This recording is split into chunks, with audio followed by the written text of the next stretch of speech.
Boa noite, queridos. Graça e paz a todos, em nome de Jesus. Todos sejam bem-vindos para o nosso culto nesta noite de louvor e adoração ao nosso Deus. E para isso, eu convido você a estar abrindo a palavra do Senhor no Salmo de número 148. Salmo de número 148. Nós vamos estar lendo esta porção da palavra do nosso Deus. Salmo de número 148, a palavra do Senhor nos diz: Aleluia! Louvai ao Senhor do alto dos céus, louvai-o nas alturas, louvai-o todos os seus anjos, louvai-o todas as suas legiões celestes, louvai o sol e lua, louvai-o todas as estrelas luzentes, louvai-o céus dos céus e as águas que estão acima do firmamento. Louvem o nome do Senhor, pois mandou ele e foram criados, e os estabeleceu para todos sempre. Fixou-lhes uma ordem que não passará. Louvai ao Senhor da terra, monstros marinhos e abismos todos, fogo e saraiva, neve e vapor, e ventos procelosos que lhe executam a palavra, montes e todos os outeiros, árvores frutíferas e todos os cedros, feras e gados, répteis e voláteis, reis da terra e todos os povos, príncipes e todos os juízes da terra, rapazes e donzelas, velhos e crianças, louvem o nome do Senhor, porque só o seu nome é excelso. A sua majestade é acima da terra e do céu. Ele exalta o poder do seu povo, o louvor de todos os seus santos, dos filhos de Israel, povo que lhe é chegado. Aleluia. Nós estaremos louvando, adorando, cultuando o nome do Senhor, esse Deus que diz e nos conclama para nós estarmos nos reunindo e louvando o seu nome, exaltando o seu poder entre o seu povo. E ele diz: povo que lhe é chegado, povo que é íntimo, os seus santos, aqueles que são separados para o Senhor, um povo que lhe é chegado, um povo que lhe é íntimo de coração. E nós vamos estar adorando, louvando, exaltando o nome desse Deus. Pai de toda glória, de toda suficiência, nós te bendizemos, nós te louvamos, ó Pai, te bendizemos na beleza da tua glória. Ó Deus, tanto nos céus como na terra, todo ser que tem fôlego, ele louva ao Senhor. E nós pedimos ao Pai que o Senhor esteja recebendo, Deus, a nossa adoração, recebendo, Senhor, ó Deus, o nosso louvor, ó Deus, aceitando, ó Deus, o nosso culto, ó Pai, ó Deus, o culto racional, ó Deus, o culto, Senhor, ó Deus, espiritual, ó Deus, em espírito, ó Deus, em verdade. Recebe, ó Deus, as nossas vidas para louvor e glória do teu nome. Exalta, Senhor, ó Deus, o teu poder, o teu nome, ó Deus, a tua glória no meio, Senhor, ó Deus, da tua igreja neste culto. Para louvor e glória do nome de Jesus é que nós oramos, agradecidos em Cristo Jesus. Amém. Amém. Queridos, nós ainda, antes do nosso louvor, de nós estarmos adorando o nosso Deus com os nossos louvores, com o ministério de louvor, nós gostaríamos também, nesse momento, de nós estarmos orando, consagrando ao nosso Deus os nossos dízimos e as nossas ofertas. A palavra do Senhor nos diz em 2 Coríntios 9, a partir do verso 6, Paulo fazendo uma afirmação, inspirado pelo Espírito Santo do nosso Deus, dizendo isso, afirma que aquele que semeia pouco, pouco também ceifará, e o que semeia com fartura, com abundância também ceifará. Cada um contribua segundo tiver proposto no coração, não com tristeza ou por necessidade, porque Deus ama quem dá com alegria. Deus pode fazer-vos abundar em toda graça, a fim de que, tendo sempre em tudo ampla suficiência, superabundeis em toda boa obra. Como está escrito, distribuiu, deu aos pobres, a sua justiça permanece para sempre. Ora, aquele que dá semente ao que semeia e pão para alimento, também suprirá e aumentará a vossa sementeira e multiplicará os frutos da vossa justiça. E nós vamos, nesse momento, estar ouvindo uma palavra, uma afirmação do presbítero, que é presidente da nossa junta patrimonial da nossa igreja, da Igreja Presbiteriana do Brasil, e logo após nós então estaremos orando e consagrando os nossos dízimos, as nossas dádivas ao Senhor.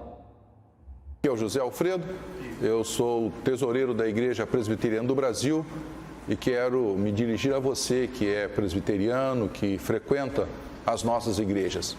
Em tempo de pandemia, os nossos cultos estão praticamente não funcionando. Nós estamos nos reinventando como igreja. Mais do que nunca, a igreja na casa, estimulada entre a família, é a melhor alternativa para esses momentos. Mas há um fato pertence à igreja, que é da igreja e que não pode ser descartado. É a manutenção do templo, é a manutenção do pastor da igreja, é a manutenção dos serviços essenciais da igreja. Então eu quero me dirigir a você que é um crente presbiteriano e quero lembrá-lo do compromisso do dízimo para com a sua igreja local.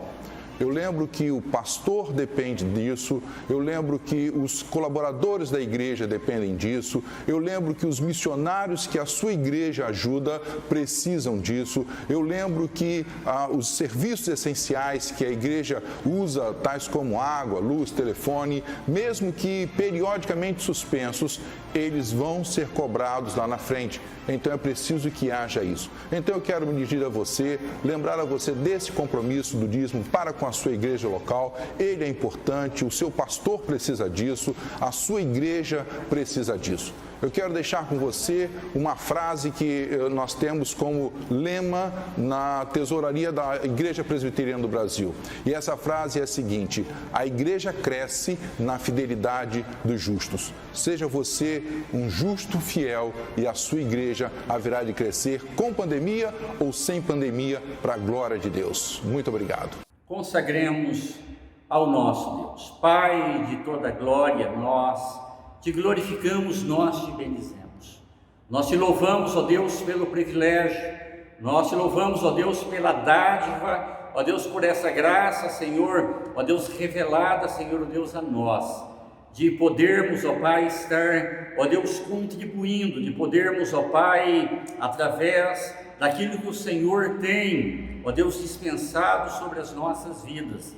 Ó Pai, parte dele, ó Deus, ser, ó Deus, instrumento, ó Deus, nas tuas mãos, ó Deus, para a propagação do teu evangelho, ó Deus, para o sustento, ó Deus, da tua igreja, para que o teu nome, ó Deus, seja glorificado, ó Deus, em todas as nações. Abençoa, ó Pai, cada dízimo, cada oferta, ó Deus, vai consagrando, ó Deus, abençoando, separando, ó Deus, para louvor, ó Deus, o teu nome. Abençoa, ó Pai, também, ó Deus, cada família, cada vida, que, ó Deus, a promessa, ó Deus, a palavra do Senhor, ó Deus, que o Senhor faria, ó Deus, com que, ó Deus, aquele que dá a semente, dá o pão, ó Pai, é o mesmo que faz multiplicar a sementeira. que o Senhor esteja fazendo isso, ó Deus, em cada família, ó Deus, em cada despensa, ó Deus, a provisão, ó Deus, do Senhor sobre cada vida, ó Deus, da tua igreja, para a glória e para o louvor do teu nome, é que nós oramos, ó Pai, agradecidos em Cristo Jesus. Amém. Amém. Agora nós vamos estar ouvindo e louvando ao nosso Deus através do ministério de louvor. Adoremos o nosso Deus.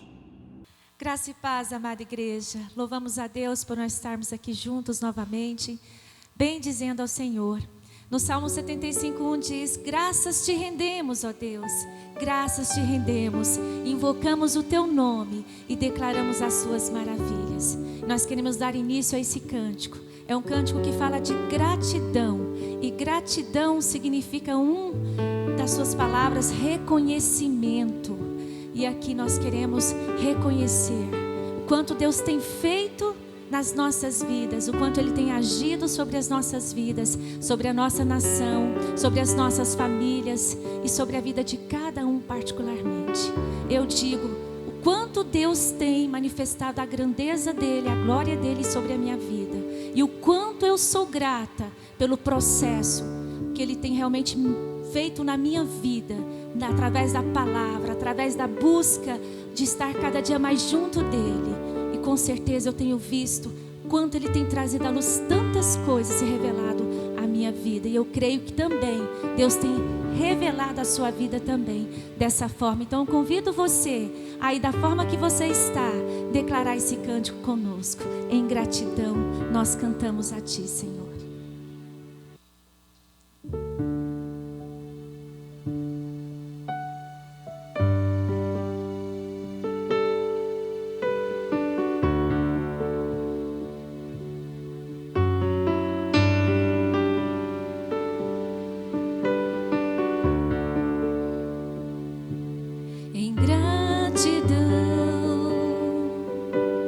Eu canto a Ti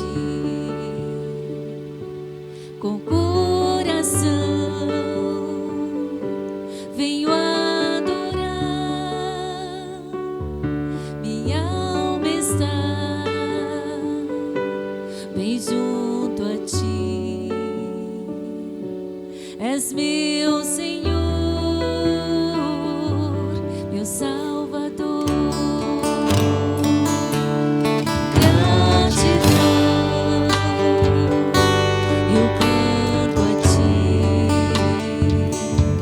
Com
Depois de um louvor abençoado, nós estaremos nesse momento então abrindo a santa palavra do nosso Deus, no livro de 2 Reis, capítulo 5, nós estaremos lendo do verso 1 ao verso 19, a palavra do Senhor aos nossos corações, às nossas almas, a porção dele às nossas vidas, nesse dia, nessa noite. 2 Reis, capítulo 5, de 1 a 19, diz assim a palavra do Senhor. Naamã, comandante do exército do rei da Síria, era grande homem diante do seu senhor e de muito conceito, porque por ele o Senhor dera a vitória à Síria. Era ele herói da guerra, porém leproso. Saíram tropas da Síria e da terra de Israel, levaram cativa uma menina que ficou a serviço da mulher de Naamã. Disse ela à sua senhora: tomara o meu senhor estivesse diante do profeta que está em Samaria, ele o restauraria da sua lepra. Então foi Naamã e disse ao seu senhor: assim e assim falou a jovem que é da terra de Israel. Respondeu o rei da Síria: vai, anda, e enviarei uma carta ao rei de Israel. Ele partiu e levou consigo 10 talentos de prata, 6.000 ciclos de ouro e 10 vestes festivais. Levou também ao rei de Israel a carta que dizia: logo em chegando a ti essa carta, saberás que eu te enviei Naamã, meu servo, para que o cures da lepra. Tendo lido o rei de Israel a carta, rasgou as suas vestes e disse: acaso sou Deus com poder de tirar a vida ou dá-la, para que este envie a mim um homem para eu curá-lo de sua lepra? Notai, pois, vede que procura um pretexto para romper comigo. Ouvindo, porém, Eliseu, homem de Deus, que o rei de Israel rasgara as suas vestes, mandou dizer ao rei: por que rasgaste as tuas vestes? Deixai-o vir a mim, e saberá que há profeta em Israel. Veio, pois, Naamã com os seus cavalos e seus carros, e parou à porta da casa de Eliseu. Então Eliseu lhe mandou um mensageiro, dizendo: vai, lava-te 7 vezes no Jordão, e a tua carne será restaurada, e ficarás limpo. Naamã, porém, muito se indignou, e se foi, dizendo: pensava eu que ele sairia ter comigo, por se ia de pé, invocaria o nome do Senhor, seu Deus, moveria a mão sobre o lugar da lepra e restauraria o leproso. Não são, porventura, Abana e Farfar, rios de Damasco, melhores do que todas as águas de Israel? Não poderia eu lavar-me neles e ficar limpo? E voltou-se e foi com indignação. Então se chegaram a ele os seus oficiais e lhe disseram: meu pai, se te houvesse dito o profeta alguma coisa difícil, acaso não a farias? Quanto mais, já que apenas te disse: lava-te e ficarás limpo? Então desceu e mergulhou no Jordão 7 vezes, consoante a palavra do homem de Deus, e a sua carne se tornou como a carne de uma criança, e ficou limpo. Voltou ao homem de Deus, ele e toda a sua comitiva. Veio, pôs-se diante dele e disse: eis que agora reconheço que em toda a terra não há Deus senão em Israel. Agora, pois, te peço, aceites um presente do teu servo. Porém ele disse: tão certo como vive o Senhor, em cuja presença estou, não o aceitarei.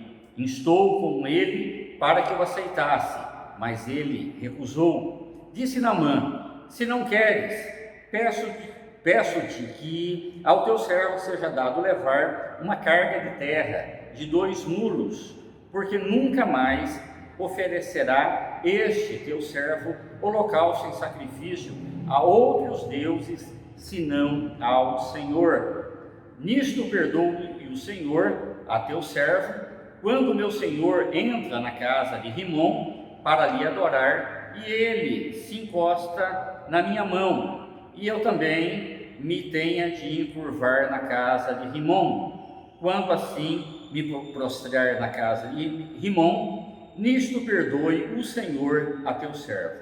Eliseu lhe disse: vai em paz. Oremos mais uma vez. Pai de toda graça, fala, Senhor Deus, aos nossos corações e ministra, Senhor Deus, segundo a tua vontade, ó Deus, pelo teu Espírito, levando, ó Deus, as nossas mentes, os nossos corações, ó Deus, cativos, ó Deus, a tua palavra, ó Deus, que ela redunde em louvor, Deus, em glória, ó Deus, em adoração, em libertação, em salvação, ó Deus, ao teu nome, na vida, ó Deus, da tua igreja, ó Deus, sobre cada alma, ó Pai, em Cristo Jesus. Amém. Queridos, o tema da palavra do Senhor nessa noite aos nossos corações é a menina sem nome. A menina sem nome.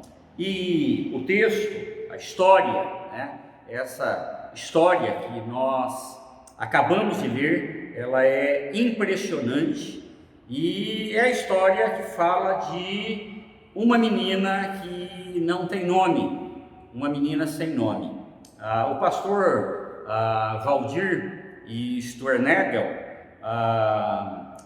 um pastor luterano, ele escreve um artigo na Ultimato e fazendo referência a esse texto sobre a cura de Naamã, quando ele menciona esta menina que está morando na casa de Naamã, servindo a mulher de Naamã, ele diz o seguinte: a menina aprendeu o que era saudade da pior forma possível. Aprendeu chorando às escondidas, nas longas noites insones. Aprendeu em meio a uma situação que exigia dela um sorriso disfarçado de tudo bem, quando estava paralisada de medo. Aprendeu tendo de se movimentar numa enorme mansão, em meio a pratos finos que precisavam ser bem servidos, usando roupas estranhas e manuseando estranhos produtos de beleza. A coisa era, na verdade, bem mais complicada, pois ela não passava de um joguete insignificante naquela mansão, como tantas outras meninas. Ela era simplesmente uma menina sem nome.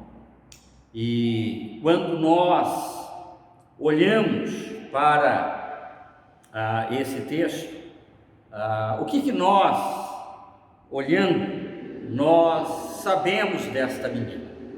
Qual era o perfil desta menina? E olhando, analisando, querido, nós podemos aqui encontrar 5 realidades que são mencionadas aqui no texto com relação a esta menina, essa menina sem nome. E a primeira realidade que nós encontramos era que ela era uma menina escrava, sem dignidade e sem nome. Ela era uma menina, não se sabe sequer o que está acontecendo ali no mundo político, no mundo repleto ali de interesses pessoais à sua volta. Ela não tem consciência de nada disso. Ela foi violentamente levada por homens estranhos da sua terra natal e agora tem que conviver em um palácio. Ela havia sido levada cativa ali para ser escrava na casa de Naamã, que era comandante do exército do rei da Síria, e ali estava como escrava. Não havia dignidade nenhuma na sua vida e nem sequer um nome. Em segundo lugar, era uma menina exilada. O texto mostra que era exilada. Ela está vivendo numa terra estranha, ela não tem o seu culto, ela não tem história, ela não tem religião, as suas tradições ficaram para trás, a sua cultura, e sentindo uma enorme saudade da sua casa. E olhando para isso, a gente vê como é difícil de entender esse jogo de poder, esse jogo de interesse, de caprichos, queridos, aqui de pessoas, de políticos, de reis, que na necessidade ou na ambição de ampliar os seus territórios, ali eles tomam, eles subjugam a Síria, o território de Israel, e simplesmente leva essa menina, ignorando as relações de afeto, de humanidade que ela tinha. Era uma menina que vivia exilada. Em terceiro lugar, nós podemos observar outra realidade, é que essa menina, ela vive no meio de um povo de língua estrangeira. Ela não sabia nem sequer falar a língua do povo na qual ela estava ali inserida. Para ela, menina, tudo era estranho e incompreensível. Ela precisava aprender as coisas básicas ali dessa nova cultura na qual ela está inserida, entender a língua dos seus opressores, daqueles que a mantinham ela escrava. Outra realidade que nós podemos encontrar é que, em quarto lugar, aqui ela perde as suas relações, os seus afetos. A sua infância, ela foi interrompida, ela foi cortada ao meio. Os seus amigos, enfim, a escola, o seu ensino, tudo. Os seus afetos foram cortados, amigos, pais, mães, parentes, e agora ela se encontra distante aqui das pessoas que ela amava, dos seus pais, ali do abraço da mãe, dos seus colegas, dos seus amigos. Ela perdeu todas essas relações, ela perde todos esses afetos. A quinta coisa que nós encontramos é que ela viveu ali abusos psicológicos, pois a sua realidade ali, ela foi roubada. Essa menina, ela não tem mais uma identidade, ela não tem mais uma individualidade, foi privada da sua infância, do seu crescimento, do seu desenvolvimento, em meio àqueles na qual ela conhecia, na qual ela amava. Isso foi tirado na sua adolescência. Ela era apenas uma menina sem nome. Agora, queridos, esse texto, ele impõe para nós algumas questões aqui espirituais e existenciais, que elas são básicas para nós e que todos nós, de uma maneira, em graus diferentes, todos nós enfrentamos, todos nós temos que acabar lidando como cristãos, como igreja, como pessoas. A primeira dessas questões que eu disse, espirituais e existenciais, que elas são básicas, a primeira seria como ainda continuar crendo em Deus diante de tanta atrocidade. Como continuar crendo em Deus diante de tanta violência, diante de tanto caos, de tanta atrocidade? Como desenvolver aqui uma consciência missionária, se o Deus da minha referência não foi capaz de me livrar do jogo aqui de interesse econômico e militar, e eu fui levada como escrava? Como desenvolver uma consciência missionária? Como ser relevante quando já se perdeu todo o valor pessoal. Quando não há mais valor pessoal, como ser relevante nesse contexto? O que fazer da vida se o que me resta ao meu derredor é o caos e a humilhação? E a resposta, queridos, só pode ser uma. De fato, nós vemos, ela perdeu quase tudo, mas ela não perde, queridos, aquilo que é essencial. E essencial para ela, essencial para as nossas vidas, que é o senso da presença do Deus vivo.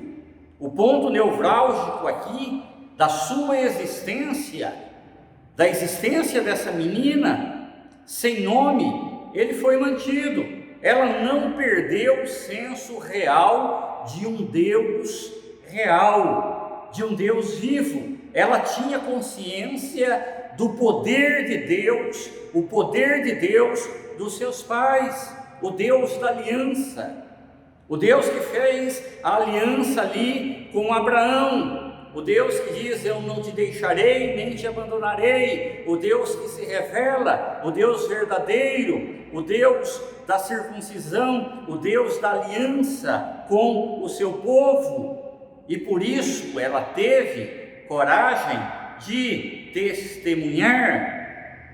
E esse texto, queridos, ele nos mostra, através desta menina sem nome, o poder da convicção na vida de um servo, o poder da convicção que se tem de Deus, da sua fé na vida dos adoradores do Deus verdadeiro, daqueles que servem a Cristo.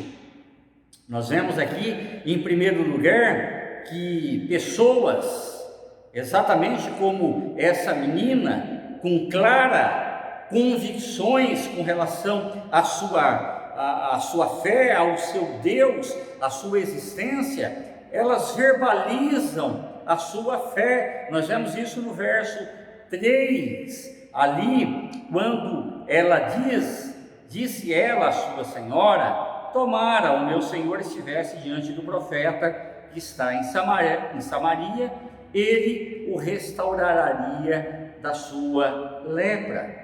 Nós vemos aqui, queridos, que ao falar de Deus, do Deus que ela conhecia, ela criou aqui uma expectativa no coração do seu patrão.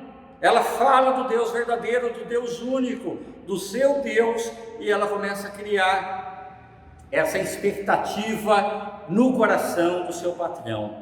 Ela afirma que a situação de saúde dele poderia ser diferente se ele estivesse ali diante do profeta e do Deus de Israel. É interessante que o pastor Jeremias Pereira, num congresso em Belo Horizonte, ele afirma aqui de forma contundente que uma das grandes armadilhas do diabo é afirmar que nossa igreja não está preparada para evangelizar.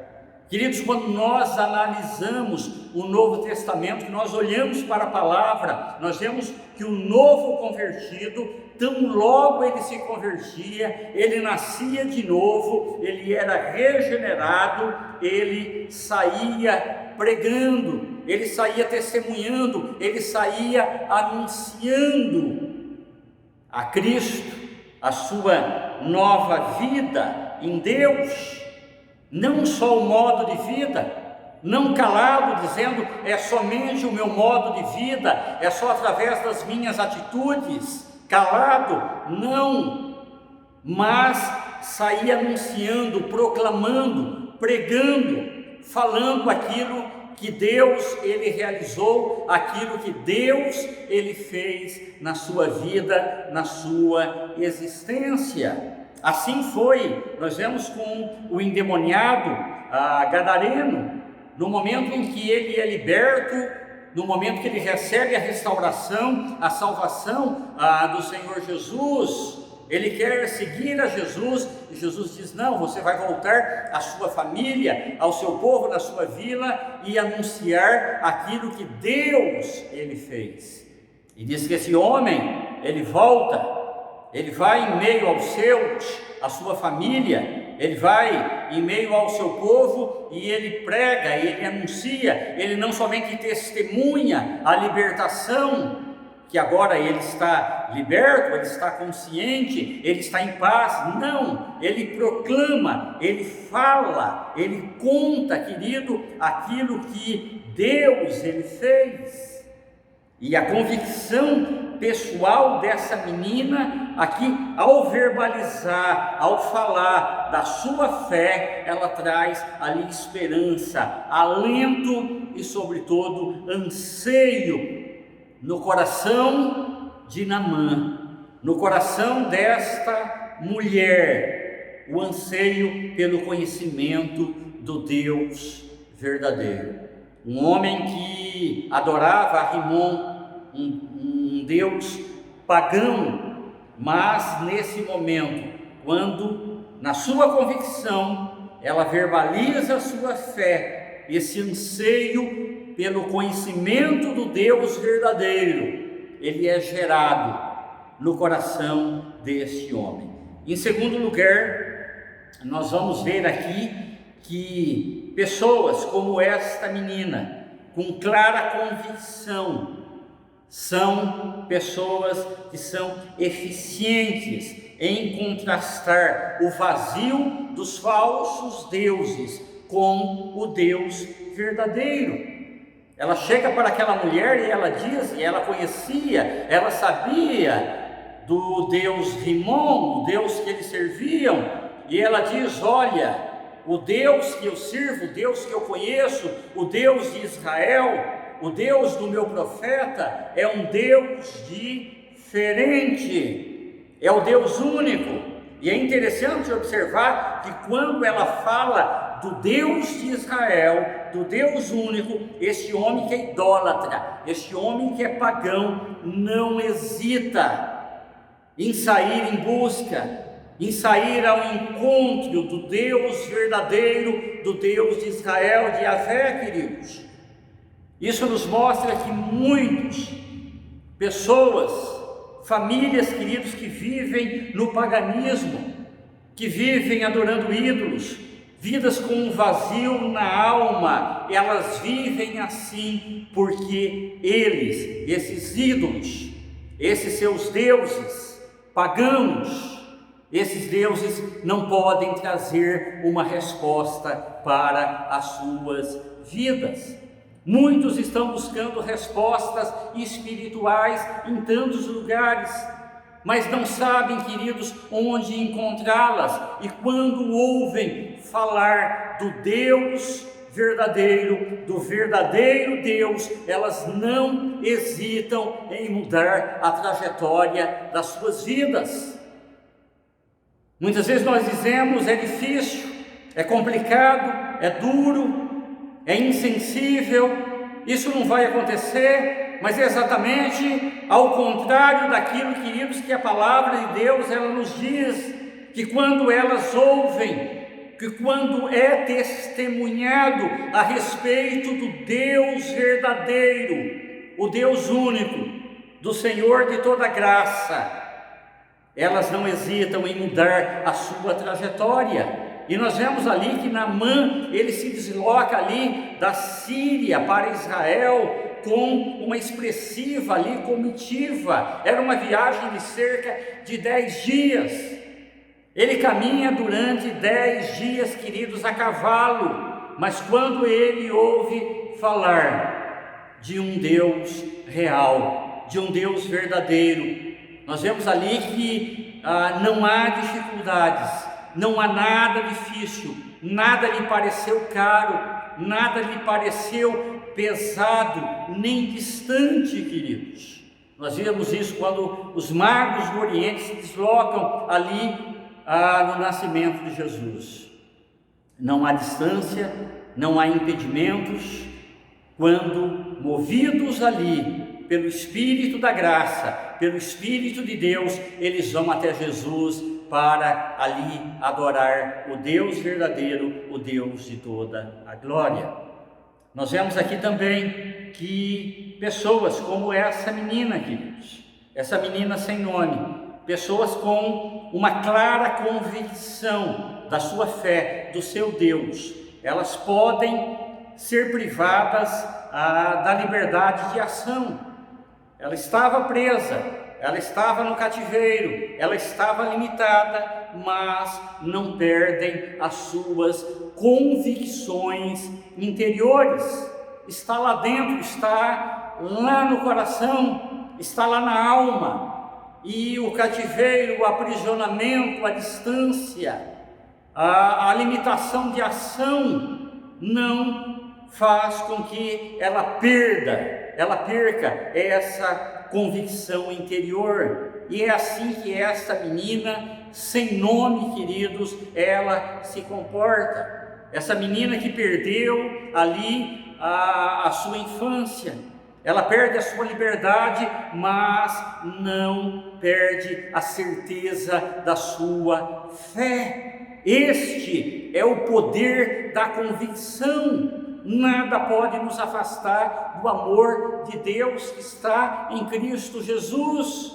Como diz o apóstolo Paulo, nem fome, nem nudez, nem perigo, nem espada, nem coisas do presente e nem do porvir podem nos separar do amor de Deus que está em Cristo Jesus.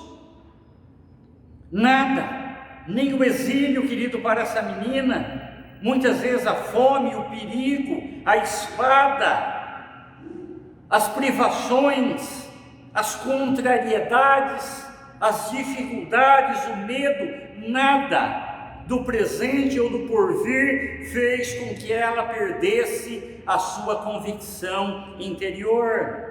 Nós vemos aqui também José, quando foi vendido ali como escravo para o Egito, na casa de Potifar, ali ele é, querido, capaz de testemunhar e manter a sua integridade. Ele diz ali: como seria eu capaz de cometer semelhante mal contra meu Senhor e contra o meu Deus? No momento em que ele é assediado pela esposa de Potifar e ele foge, ele diz: como eu posso barganhar a minha integridade? Como eu posso barganhar os meus princípios, a minha fé, o meu temor ao Deus que eu creio? Queridos, como nós estamos precisando, como nós necessitamos, queridos, de pessoas cheias de convicção, pessoas convictas, pessoas, queridos, que não são levadas de um lado para o outro, pessoas que questionam, que não têm segurança, que não têm certeza, mas pessoas cheias de convicção, que sejam sustentadas por verdades profundas da fé do Deus verdadeiro. Lamentavelmente, quando hoje qualquer coisa acontece, qualquer infortúnio, muitas vezes diante de dificuldades, de lutas, de coisas que dão errado, ao invés de testemunharem, de falarem do Deus verdadeiro, muitas vezes o que se ouve é murmuração, muitas vezes falar contra Deus, falar contra pessoas. Em terceiro lugar, pessoas, queridos, como esta menina sem nome, com convicção, essa convicção de fé, se esquecem de quem são e falam de quem Deus Ele é. A semelhança do que nós vemos o próprio apóstolo Paulo dizendo que já não sou eu quem vive, mas Cristo, Ele vive em mim, que eu já estou crucificado juntamente com Cristo, eu morri com Cristo e ressurgi através da sua ressurreição para uma nova vida, e a vida que eu agora vivo, eu vivo ela pela fé no Filho de Deus que me amou e se entregou por mim. Muitas vezes, queridos, nós ficamos inibidos por causa, muitas vezes, da situação humilde, da posição que temos, que estamos diante de pessoas poderosas, como estava aquela menina, diante do mais alto general, da maior potência. Era como estar diante do ministro da guerra, o ministro da defesa dos Estados Unidos da América. É exatamente como está essa menina. No entanto, esta garota, querido, ela não se inibiu na condição de escrava. Ela estava presa, mas o seu coração estava livre. E o que acontece muitas vezes, queridos, é que nós estamos livres, nós temos a liberdade, nós temos a oportunidade, nós temos muitas vezes, queridos, a inquietação de falar e testemunhar. Estamos livres, mas muitas vezes é o coração, a alma que está aprisionada, diferentemente desta menina que estava presa, mas o seu coração está livre e ela testemunha. Nós devemos parar, queridos, muitas vezes estar olhando para a nossa condição humana. Se aquela menina olhasse para a sua condição, ela se calaria, ela não falaria, ela ficaria de cabeça baixa, dos olhos baixos. Nós não podemos olhar a nossa condição humana e olhar a natureza do nosso Deus, o caráter do nosso Deus, o Deus na qual nós servimos, esse Deus que tudo pode, esse Deus que criou, esse Deus que é um Deus presente, esse Deus que deu a sua vida, que se revelou todo o seu amor ali na cruz do Calvário para nos salvar e salvar o pecador. Assim como os outros que estavam ali naquela casa, ela estava vivendo o silêncio que reinava ali na mansão. Ela percebera que a sua patroa passava muito tempo em seus aposentos e com os olhos inchados, e o palácio inteiro estava tomado por um murmúrio indisfarçável: o comandante está com lepra. Diz pastor Valdir no seu artigo, ela percebia, essa menina percebia, e ali todos procuravam então se afastar dele e de qualquer coisa que ele tocasse. E ali, diferentemente dela, ao invés de se afastar, ao invés de se esquivar, não, ela se aproxima, ela fala, ela se apresenta, querido, e ela vai então até ele e ali proclama, ali fala, testemunha a respeito do seu Deus. Para concluir, eu gostaria de estar fazendo algumas aplicações aqui práticas, que elas mexem, que brotam aqui no meu coração quando eu reflito sobre essa menina sem nome. E talvez sem nome porque ali no seu nome poderia ser colocado o meu, o seu, o nosso nome, o nome de cada um de nós, igreja. E a primeira coisa que eu penso, querido, é na nossa identidade como filhos de Deus. Nós temos uma identidade, a identidade de um nascido de novo, de alguém que foi regenerado, que foi encontrado pela graça de Cristo, que foi adotado por Deus através da adoção de Cristo.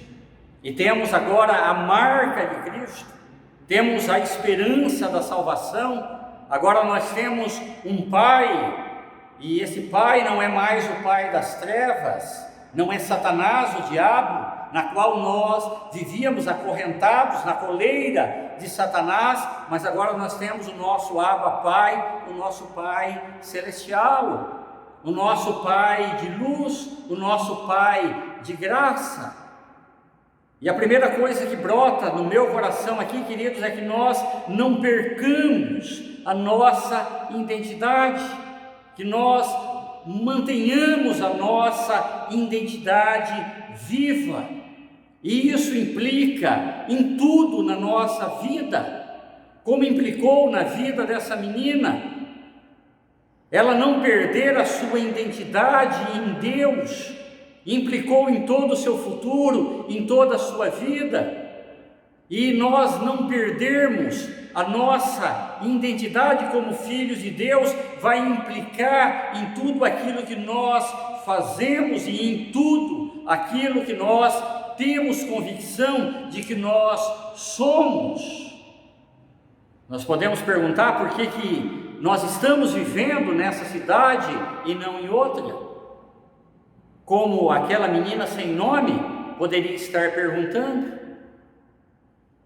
Você poderia estar perguntando por que eu trabalho nessa empresa e não em outra, por que eu tenho esse serviço e não outro, por que a minha realidade é essa e não outra, por que eu estou morando nessa casa e não outra. Queridos, todos nós somos designados por Deus para sermos bênçãos, como intercessores, como instrumentos nas mãos do Senhor, como proclamadores da graça e do amor de Deus. Não é para alguns, mas é, queridos, para meninas sem nome. E essa menina sem nome, querido, sou eu. Essa menina sem nome é você, igreja. Somos designados por Deus para sermos bênçãos. Deus, querido, Ele nos move para sermos sal, para sermos luz, de acordo com os seus planos. Essa menina estava sendo luz, ela estava sendo sal, ela ilumina aquela casa, ela traz sal sobre a enfermidade, sobre a lepra, sobre a enfermidade, traz cura na vida desse homem, traz cura sobre ali dentro, nesta casa, queridos. Você já tentou entender a sua missão? Você já tentou entender a sua vocação no seu trabalho, na sua profissão? Essa menina está ali por um propósito de Deus. Quando nós olhamos todo o passado, todas as circunstâncias, muitas vezes nós não entendemos, ela talvez não tenha entendido, a família não entendeu, mas ela está ali com um propósito, e esse propósito não é humano, esse propósito, querido, não é circunstancial, mas ele é extra circunstancial, pois é um propósito de Deus. A situação também não é boa, não é uma situação favorável, as coisas não estavam bem. Na verdade, Israel estava sob a opressão da Síria, pagava impostos para a Síria, debaixo do jugo da Síria. Era um período difícil, era um período, queridos, de tribulação, desfavorável. A situação não era boa, mas ela não deixa de ser bênção, mesmo em meio a essa circunstância. Você já imaginou a bênção que você pode ser no seu local de trabalho, orando, testemunhando, falando, orando? Veja o exemplo de José, queridos, ali na casa de Potifar, ele testemunha, ele fala, e a palavra de Deus diz que Deus era com ele, Deus era com esta menina sem nome. Deus, Ele é com você, aonde você está, independente das circunstâncias, independente do momento, independente de onde Deus o tenha colocado. Deus, querido, é com você. Agora nós precisamos atentar na nossa necessidade de testemunhar, como essa menina faz, com sabedoria. Essa menina, queridos, ela testemunha em meio a uma crise, ela testemunha em meio a um momento nevrálgico, difícil, tanto para o seu país, para a sua família que a perdeu, para ela que está exilada, dentro de uma casa de enfermidade, uma casa, querido, à beira do luto, aonde alguém está com lepra ali e poderia estar contaminando ali a todos com essa lepra. Mas o que nós precisamos entender, queridos, e ter a sabedoria no testemunhar, é que muitas vezes as crises, elas podem, queridos, ser movimentos de Deus. Deus, ele se movimentando. Por isso nós precisamos estar atentos às crises, à oportunidade que Deus, ele nos dá diante das crises. É interessante que Naamã é um homem rico, é um homem poderoso, mas é um homem condenado, é um homem estigmatizado, querido, é um homem que está em crise, como milhões, como milhares nesse mundo ao nosso derredor. Quantos Naamãs,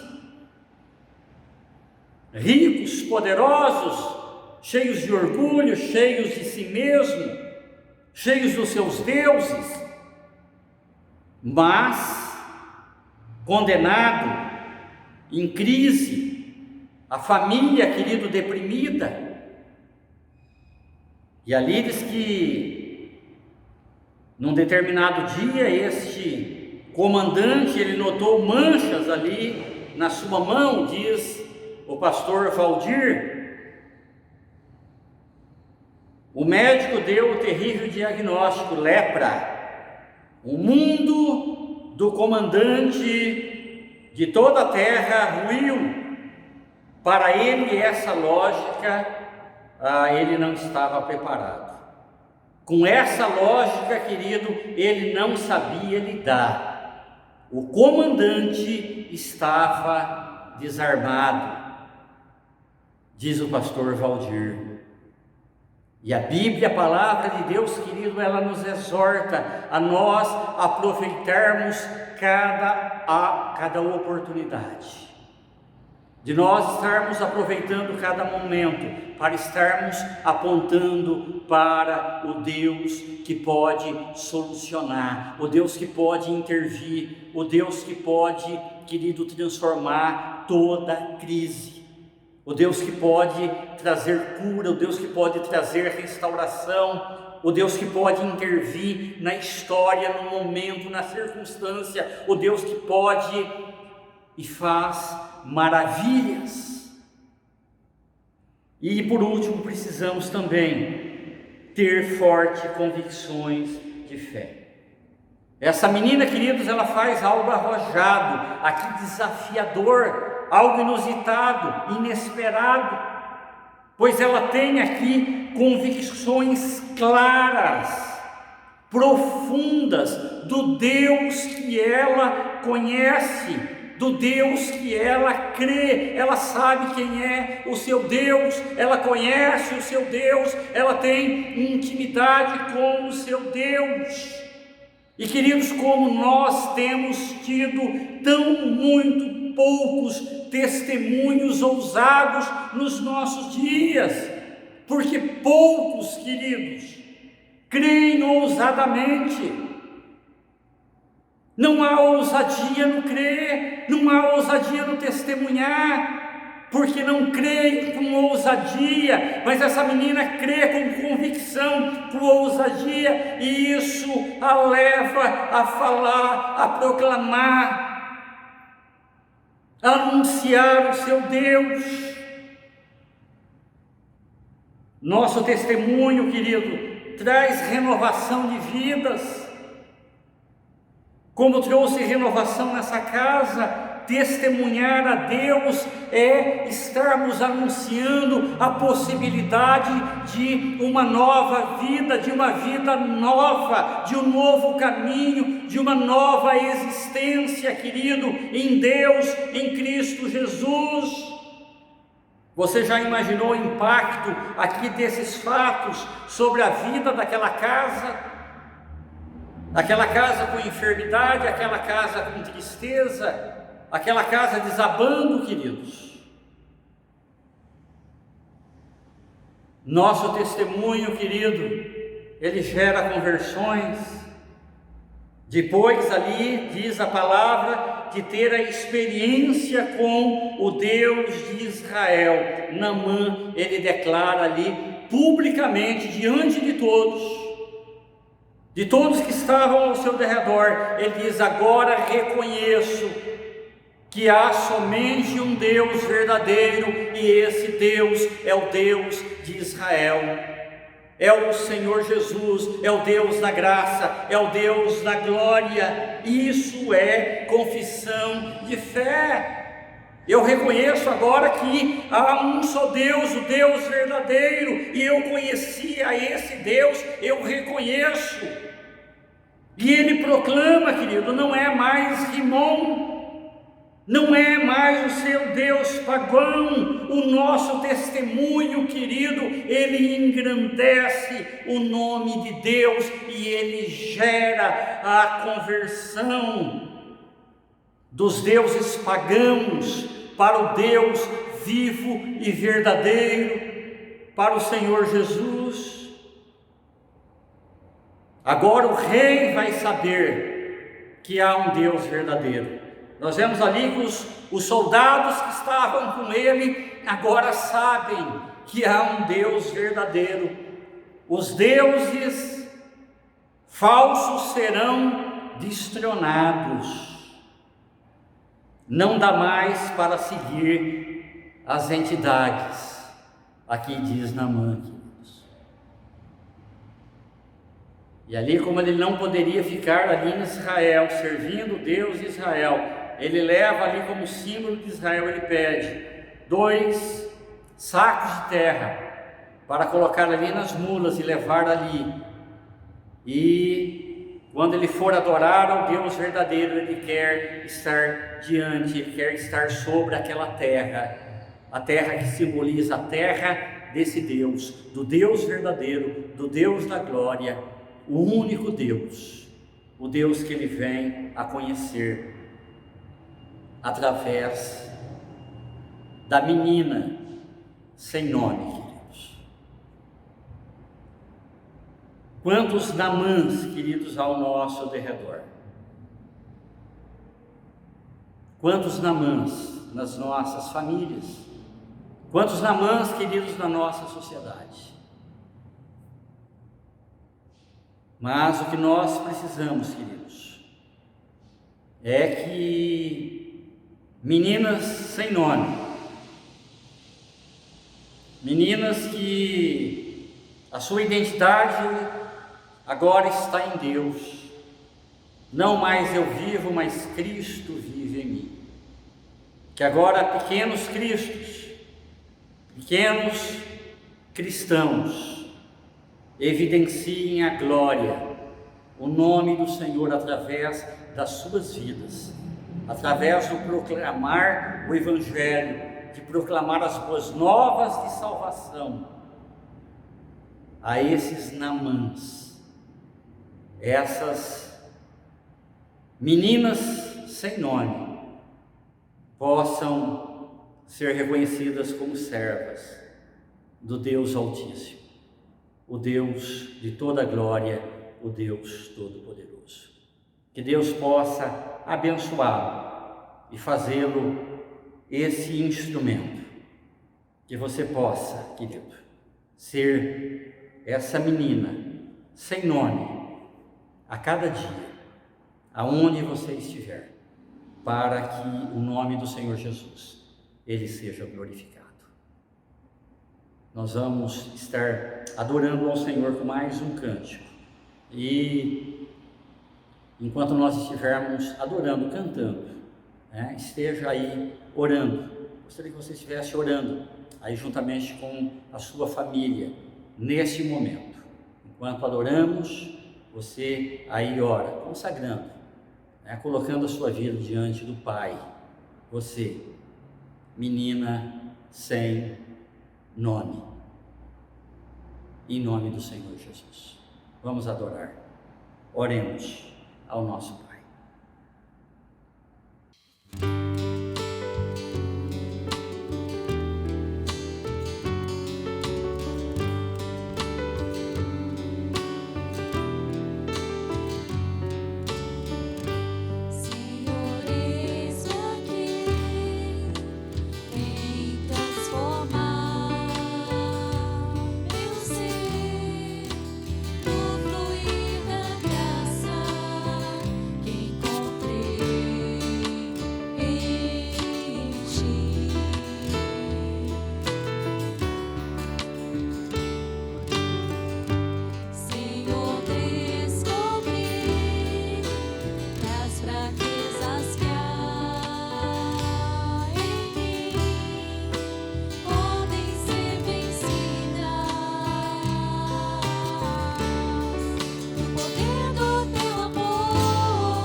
desse amor tão grande que é o nosso Deus. E queremos convidar você, às 20 horas da terça-feira, o culto online de oração.